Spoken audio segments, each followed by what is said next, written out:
Trae Young, Ice Trae, Trae TL, whatever you prefer, added to his highlight reel with a game winner over the Sixers Saturday night. And over the course of the season, he has closed the gap on Luka Doncic for the Rookie of the Year award. Both are playing tonight.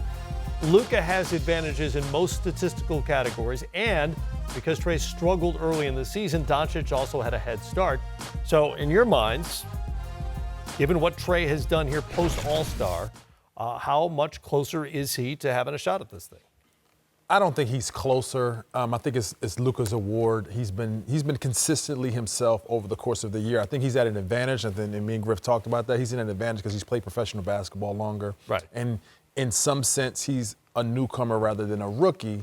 But yeah, it's his award. Trae is making a case at the end of the year, and he's coming on strong, but he hasn't done enough to overtake a guy who's been consistently the best player on that team all year long, and he has an amazing future going forth of being one of the top 10 players in our league.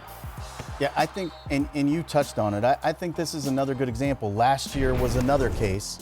Ben Simmons got to, let's call it redshirt a year in Philadelphia, and then he comes out and he plays having all of that experience under his belt during the time he was rehabbing his injury. Blake Griffin did the same thing. Right. You come into a situation, you're either a true rookie or you're not.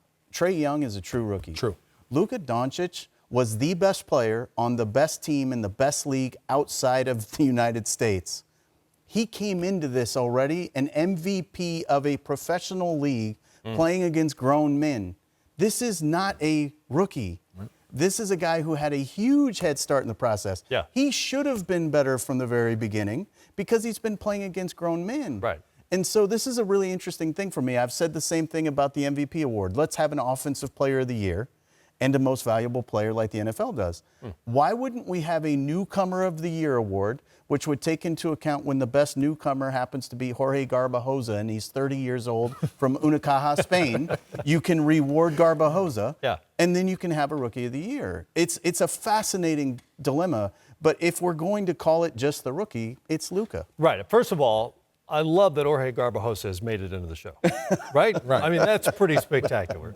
But I get your point entirely. As things are constructed, Luka Doncic is an NBA rookie. He has not played in the league prior to this season, and therefore he's eligible for the award, the way Ichiro was in Major League Baseball, despite the fact that he'd been playing professionally in Japan for 10 years or something. And I don't say that to take anything away from I get Luka's it. It's accomplished. not a knock at all, Right. but he is sort of a separate category. And that was something people talked about before his season even began, the fact that as a 19-year-old, he dominated the second best league in the world amongst grown men. And that speaks to the globalization of our game. So it's not a knock on Luka. It's just that our game has gotten bigger in the scope of we're getting players that are sometimes more advanced than others, and we have to evolve as a game.